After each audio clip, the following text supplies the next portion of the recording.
Hello there, folks. It is Steve from the Normal People Fitness Podcast coming to you on audio and video. My face is probably better for audio, but hey, sometimes the YouTube folks need a bit of a hit of Stevie. So let's get on with it. Before I talk about just some thoughts, in the last couple of weeks, there's been some very similar comments from people that I train, that I don't train. And I want to just do a little bit of a deeper dive into the subjects that maybe don't get talked about too much. But before I do that, I am launching a 90-day health transformation plan. You can do it anywhere in the world, and it is designed to not only help you lose weight, look better, look cleaner, despite you having a stressful career, a social life, but it's to keep it off as well, because I think that in the Western world, we have always glorified weight loss. You see a lot of transformations. I am a big fan of making changes that people can stick to forever. So 90-day health transformation, keep an eye out for that. If you go to the normalpeoplefitnessclub.com, normalpeoplefitnessclub.com, you'll be able to just get some information, fill in a little questionnaire, and then work with me no matter where you are or what equipment you've got, etc. And then the other exciting thing that I am doing is, and I've done this for years, but I haven't really talked about it publicly, is I train people to be personal trainers. So if you're feeling stuck in your job, or maybe you love fitness, you love helping people, you'd love to make it a career, then you can get in touch with me at the email address hello@normalpeoplefitnessclub.com. Or you can go to my website and there is a Become a PT tab there. So yeah, would love to help people either get in shape or help people get in shape. So without further ado, what I'm going to talk to you about today, just a few things. So the first has been triggered by a message that I received, and the message was received by someone that I used to train them on and off for a few years now. And the pattern is usually this. They send me a message to say, listen, I've let myself go and I need to get back in shape. Then they will start training with me again. They'll get really, really good results. And then they'll think, oh, I've got the results now. They leave because they think, oh, I'll just save the money, or I just don't have the time anymore and I've got the results, so why would I? And then they end up just all those habits and all those actions and behaviors that got them the results and out of pain and into better jean sizes, etc. Going. But this is the worst message I've received from them. And the message was essentially that they finished training with me a year ago and they've put on 3.5, 4 stones since then. And they've also been diagnosed with a condition that, in fairness, I have worked with people with this condition before. It's quite manageable. But I think the shock of being told you have this condition and you need to do something about it has made them panic. So the message I got was, I don't know, it was desperate. If I'm being completely honest, quite desperate, and like, oh my God, I need to make a change. And it reminds me of, I started my career at Pure Gym. If you have known me long enough, you'll know that. I actually started training someone about 3 weeks ago who remembers me from those times. Feels like a lifetime ago. I remember a guy coming in and he was like, excuse me, are you a personal trainer? I'm like, yeah. I was honestly probably about 2 to 3 weeks being a personal trainer at that point. It was really early on. And I remember him looking at me and it was the same desperacy. And he was like, listen, my doctor says I'm going to basically die within the next year. Can you help me? And I said, I can, I think. I mean, I didn't know if I could. I didn't know enough about him. I didn't know what it was. Essentially, he'd had a heart attack. And he was like, I need your help. And I was like, so the way it works is I don't earn any money at Pure Gym. I exchange hours to train people. So if you want to work with me, here's what it costs. Here's the time I need to spend, obviously learning about what you've got, maybe talking to your doctor. I never saw him again. And I have no idea, even to this day, so that was what, nearly 9 years ago now, like what happened to him. And I just feel like taking action at some point has to happen. Now, the person I used to train who messaged me, who's put on the weight and has this condition, I've messaged them back and said, yeah, let's jump on a phone call, man. Let's have a chat about it. Let's think about what I would do. And in all honesty, if they phoned me and they were like, listen, I can't afford you, but what should I be doing? I'd give them advice. I mean, I'll talk to anyone about getting fitter, especially if they're in a bit of a dark place about it. And then I didn't hear from them for a couple of days, but I saw they'd seen my message. So I sent them a voice note essentially saying, listen, just give me a shout. I'm free at these times. I really want to help you out, because regardless of the condition and the panic, putting on that amount of weight in that time is something's off. If I'm being completely honest, something's really off. And this is where I come to the first subject of what I talk about. I could 6 minutes in. It's trends.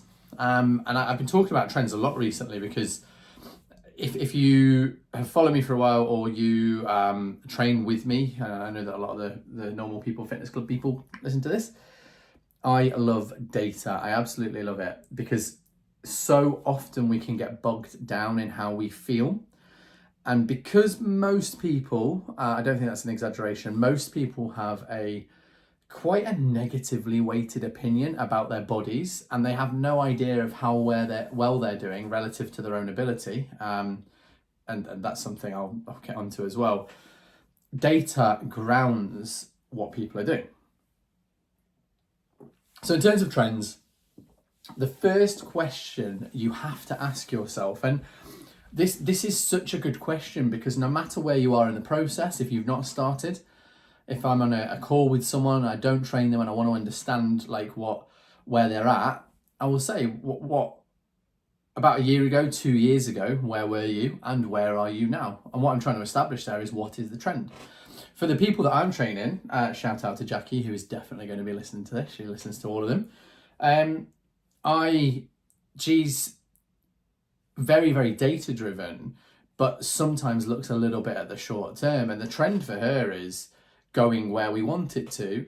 But as always, with everybody that I train, it's not as fast as certain people want. And because with Jackie, she's built some muscle over time, and we want to get rid of the fat, I'm really, really conscious that if we go too fast, we'll lose the muscle that we spent 2 years building. I don't want to do that. So I ask myself, what's the trend? I look at the graphs. Weight is staying around the same, but body fat is coming down while strength is going up. So to me, the trend is going the right way. If I take someone else that I train that I'm not going to name, they've lost nearly 20 pounds in the last 3 months. To me, I look at that trend and I go, amazing. The trend is on the downward trajectory. We're heading towards the goals. We've still got a lot of room to change things if we need to. And I suppose the question I want people to ask themselves when they listen to this is, if you were to continue all your behaviors, habits, and actions over the next 2 years, what would the outcome be? And this is a powerful question, because number one, you'll instantly know whether you're on the right track or not. And if you are not, so I have someone who in January, they were like, yeah, I'm going to do X, Y, Z. And basically they just haven't, for whatever reason, busy family life, stuff's going on. That's absolutely legitimate.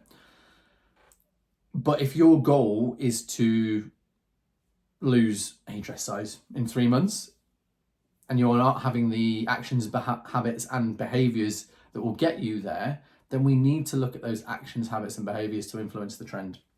Now, what's more important than this, and just coming back to the guy who sent me a message, is he's put on, do you know what I mean, let's call it 3.5, 4 stone in a year. What's his trend? In 2 years, if his actions, habits, and behaviors of having put on that amount of weight in the last year, in 2 years' time, what does that lead to? And if we extrapolate this further, I mean, a lot of the people that I train, they're over 40, definitely over 30, most of them over 40, have demanding careers, social lives, love boozing, eating, and there's nothing wrong with that. I was out last night. But what's the trend in 10 years, 20 years? If you fall over, can you get off the floor? Do you have the body? Are you building the strength enough to get off the floor?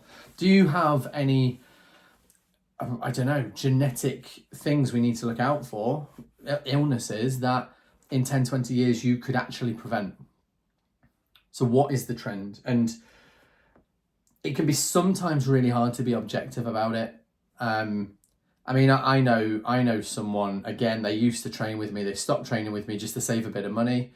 I think they their head was out of it, to be fair. Like, their sessions started dropping off, they'd cancel last minute, the effort they were putting into sessions wasn't that great.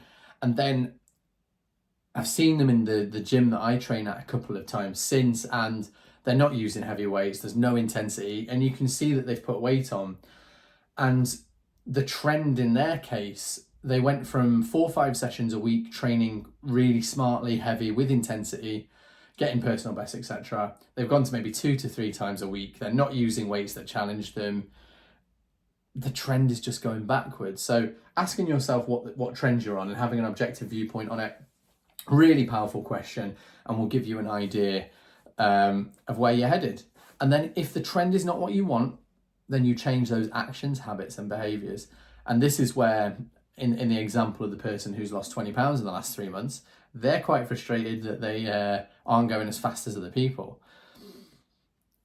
I will come to the comparison element. That's another thing that I want to talk about. But I'm glad the trend is going down, and if they want it to go faster, we need to change actions, habits, and behaviors. And then that's where someone like me steps in, where I give them ideas of those things to change. So we start with trend, and then we change the other stuff depending on how happy people are. And sometimes it's just not possible to go faster. We have so much in our lives. If you're moving house, if someone's died, if you've got a lot on with work, sometimes the trend has to be slow, but then we can speed it up when we can, and that's what's important. But what data do I look at when I look at trends? God, sorry, a train's just passed my eye outside the window. So yeah, trains on the brain, insane in the train brain. Right, what data do I look at? So I look at body metrics. Body weight is one that I use. I'm not so keen on it, but everybody else is. We've been conditioned by society to attribute what we weigh and our gravitational pull to the earth to represent how attractive we are. And a little bit of information is my body mass index, so the scale that the NHS uses to measure how healthy you are. I'm morbidly obese, and I actually have been to the doctor, right? And the doctor's like, "Oh, Steve, your BMI is like morbidly obese. It's like 34 or whatever." And I'm like, "Yeah." And they're like, "Have you ever thought about going to the gym?"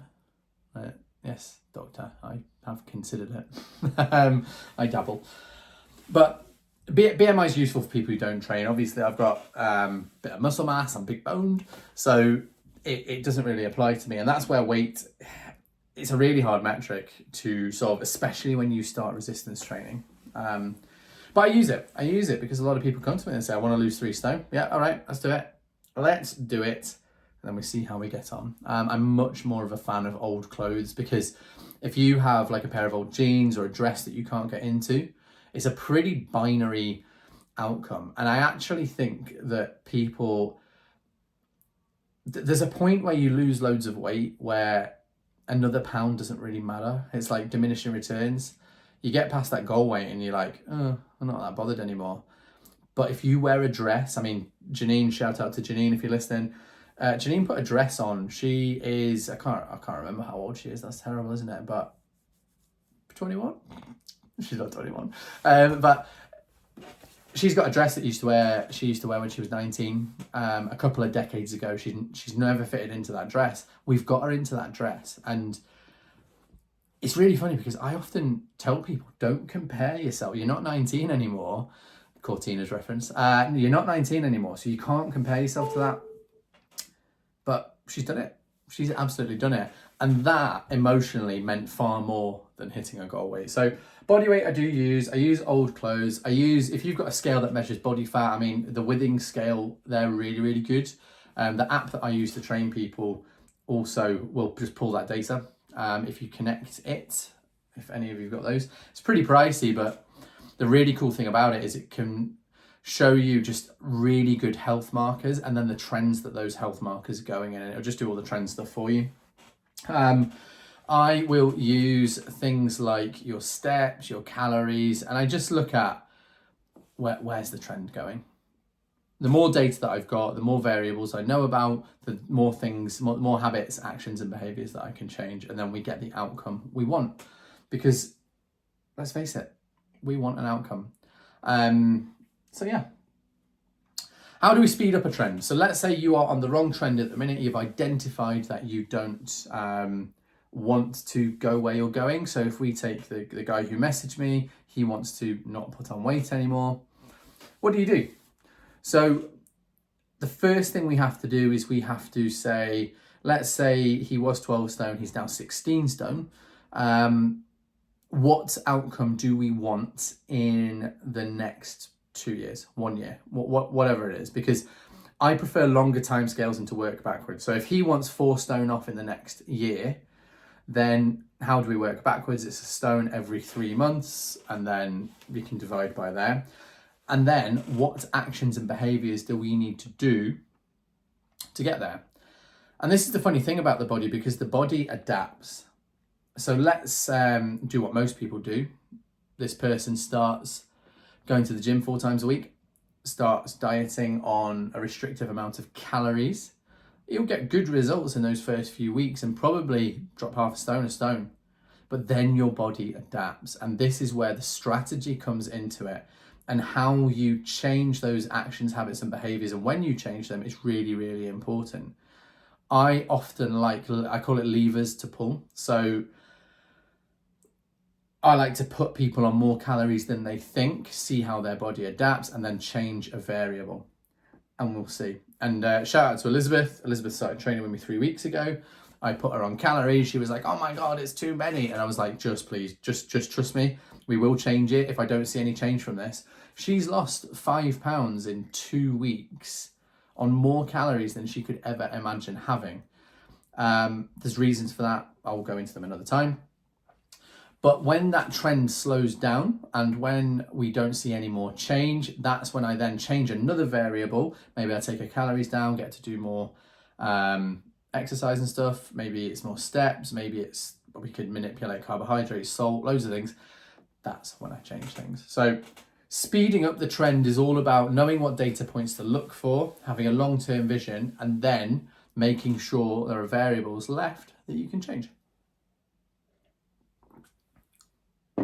If you want someone like me to do that for you, get in touch. Get on my website, normalpeoplefitnessclub.com, and I'll work with you one-on-one, and we'll figure it out together so that you get sustainable, amazing results, and you can still go out and eat loads of tapas like I did last night.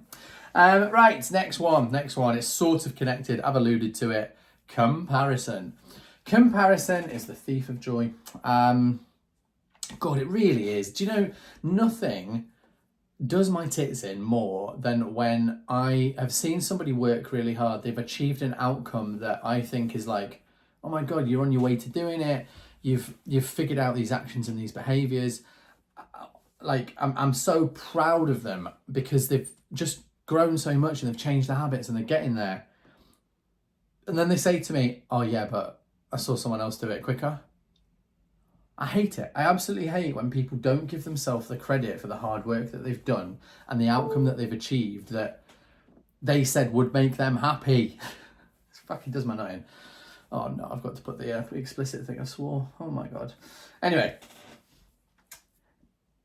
I've had this. So the person that I alluded to that lost 20 pounds in 3 months, I put a post up on my social media, and it was about a person that lost 15 pounds in a month. And the person who lost 20 pounds in 3 months was like, oh, I wish that could be me.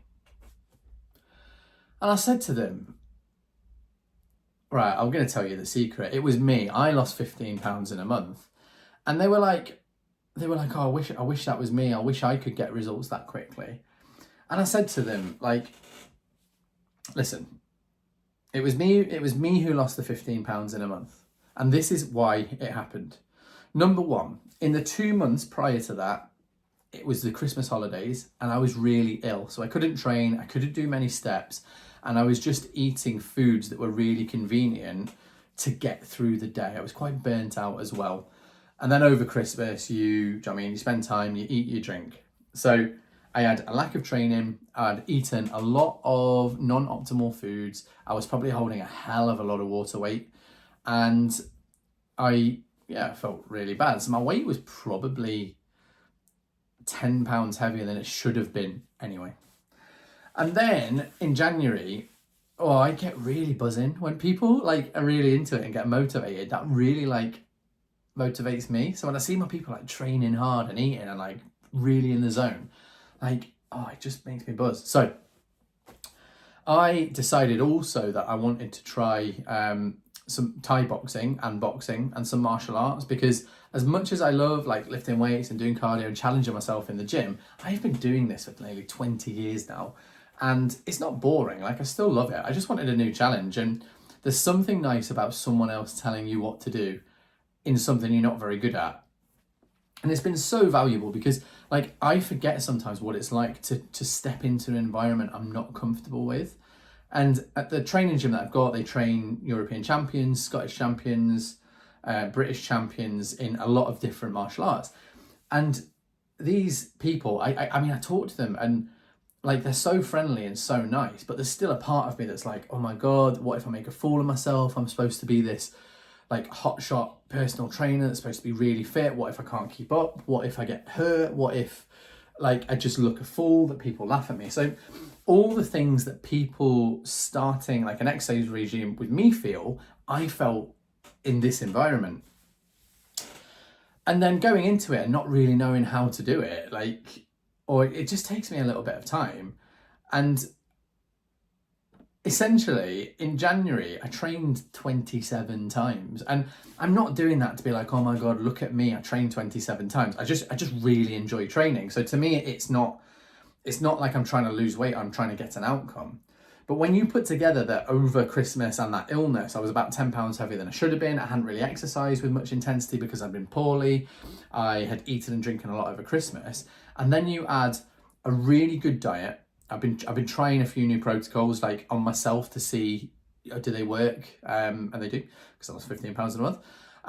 I've trained loads. I've been walking the dog, and I couldn't have had a more perfect month. So you've got 2 months of really, really bad behavior health-wise, and then you've got a month of good.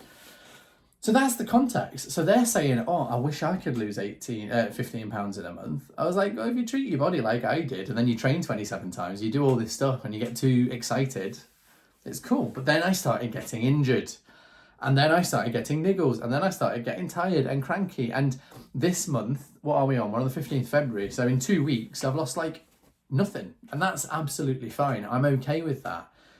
But what I don't sort of hear is this person going, oh, I've lost 3 pounds and you've lost nothing. Like, yay. Like, it doesn't work the other way. So comparison does my tits in, because it robs the person of all the joy of the process. And the amount of times I've heard people say, oh, I wish I'd just acknowledged like how in shape I was when I was the best in shape. Like, in fact, that person sent me a message with pictures of them and was like, I didn't acknowledge it at the time. I thought I was fat then.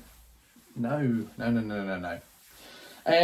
Other thoughts on comparison. I mean, social media. I don't follow other personal trainers. I don't follow people. I really try and make sure that what I am putting into my eyes and my ears serves me well. And it can be so easy to look at things on the internet, Instagram, Facebook, TikTok, and just no matter how well you're doing relative to your own abilities and your own plan and strategy and your own background, because this is the thing. I know people who've lost 10 stone in a year, and they would kill to be the person who maintains their body weight all the time. Like everybody wants what everybody else has got, but social media just amplifies that to this nth degree where it's so hard to be happy. So I just don't follow anyone that could take the joy away from me, my lifting, my little business that I've got, and my life, because I just think it's so important to focus on, oh God, it's so hard being a human being, and having your focus shifted onto what you're not good at and what will make you feel shit. Why make it harder for yourself? So I know it's really hard not to compare. It's what we do as humans, but you can control the environment in which you compare. And most of it's not true anyway. I mean, my industry, man. I've talked about this before. Like, I have seen, right, I'll tell another story. When I was growing up, this was before I got into fitness actually. When I was growing up, I used to be in a little band. I used to do music, and I used to be in a band. We were called Uplift. It was like I don't know. I think we wanted to be Westlife, and I actually think I could fulfil the Brian McFadden role in Westlife. Many of you have heard me say that before. I couldn't have been with Kerry Katona. No, I'll draw the line at that. However, we had this little band. Both of us played guitar. We sang. And we used to go around to his house to practice. And his mum, I didn't know about what this was at the time. I wasn't really interested in fitness and nutrition at the time. I had not been rejected by that girl yet.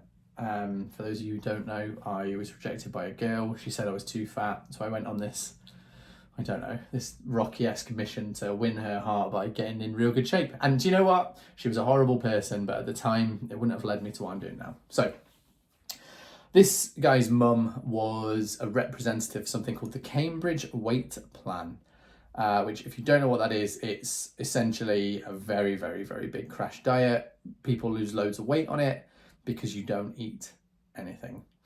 And it is not sustainable. It is not sensible. It will ruin your relationship with food. If you want to talk to me about it, just get in touch.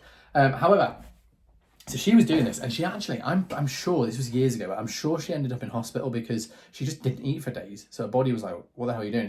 She was quite a big lady, if I'm being honest. So anyway, a few months later, I've been to university. I was back on like summer holidays or whatever, and you know the little local magazines that you get. I think in West Lothian it's called Connect magazine, but there's some articles, but then it's a bunch of people advertising in businesses and stuff. I don't know why I read them. I don't know why anyone reads them. It's just adverts. Anyway, there was an advert for Cambridge Weight Plan on it, and it was like da da da, and it was a picture of this woman and then a completely different woman who looked a bit like her, who was obviously a lot lighter, saying, "Look at these results." It wasn't even the same woman. And a lot of before and after pictures that are used on the internet are not true. Or they are true, it's a 2-year transformation, but they just put it in for 4 weeks, expecting people to do that. And then the get out clause is, yeah, well, you didn't follow the plan. Or you get people putting the before really close to the camera and then the after really far, or using lighting and stuff. And listen, some of that's normal and natural. Like the ones that I use for my business, they are absolutely true. And it's people, I don't like taking pictures of people in their pants. I just think when someone comes to me and starts training with me, they feel the worst about their body that they probably have and they're desperate to do something about it. So the last thing I'm going to do is say, strip down to your pants, take a picture and then send it to me. Let me see how fat you are. Like, absolutely not. But hopefully there's pictures somewhere else that we can use. And then the after ones, I just like people looking really happy. And I think it's really, really hard to look happy with clinical lighting in your pants. Yeah, I'm imagining that. I don't know. Right, last thing I want to talk about. This is poignant. I've been giving advice to some of the competitive fighters in the gym that I am working out of, but also my normal people fitness club members. More is not better. Your body only changes when you rest. And this is why programming in rest and recovery is so bloody important. Take Jackie as the example. Jackie is so adherent. She is amazing. She just does what I say and she gets the results. But at the moment, we're on she's on quite a tough program. I'm not gonna lie. She trains 5 days a week. And she's in a calorie deficit. She does her steps, sleeps pretty well, doesn't drink that much. Like, it's all good except the rest. And this is where having a personality that, what's the best way to say this? Some people love the process so much that they will not take a day off. And at some point, by training too much, because you just love training, or you think, oh, if I train, I'll get more results. More. At some point, that becomes counterproductive, because when we train, let's say you're doing bicep curls, and you go to muscular failure. your body we're damaging the tissue. And then when we rest and refuel with food and sleep, our tissue goes back stronger. It's as if our body's saying, oh my God, we don't want to do that again. We need to be ready for next time, so let's adapt. The adaptation only happens with rest. So if you're training too much, you will not get that rest. And sometimes I have to say, I've said it to 2 people yesterday alone. I'm like, I want you to take at least 2 days off this week, or 3 days if you want the results. And this is where, to some people, discipline is actually getting to the gym. To some people, discipline is staying out of the gym, resting and making sure their body gets what it needs. Because if you're overtraining, I've got someone with a niggle at the minute in their arm, and they're like, oh, we need to change the whole program because this really hurts. I'm like, no, you need to back off. You need to take some rest and maybe have some more calories. This is why having someone like me with an objective mindset, I've trained that many people. I know what the telltale signs are. I mean, I get niggles and I get most of this is just the mistakes that I've made, to be honest. So you only get results while resting. You have to build it in. And rest doesn't just have to be like sitting on that, you know, that meme, or meme as some people call them, of is it, oh, I don't know, who's the Narcos guy? Oh, I'm so bad at popular culture references unless it's the US office. But it's like that meme with the guy sitting on the bench, he's just waiting for the gym to open. Like, that's not what you need to do. Rest can be going for a sports massage. It can, I mean, active recovery, go for a walk. You can do other things. I really like I've not done it for absolutely ages, maybe I need to. I like a sports massage, but I also like the sensory deprivation chambers where they're float tanks, and that really helps. Maybe a spa weekend. Hey, listen, if you need to rest, tell your partner to buy you a spa break because your personal trainer said so.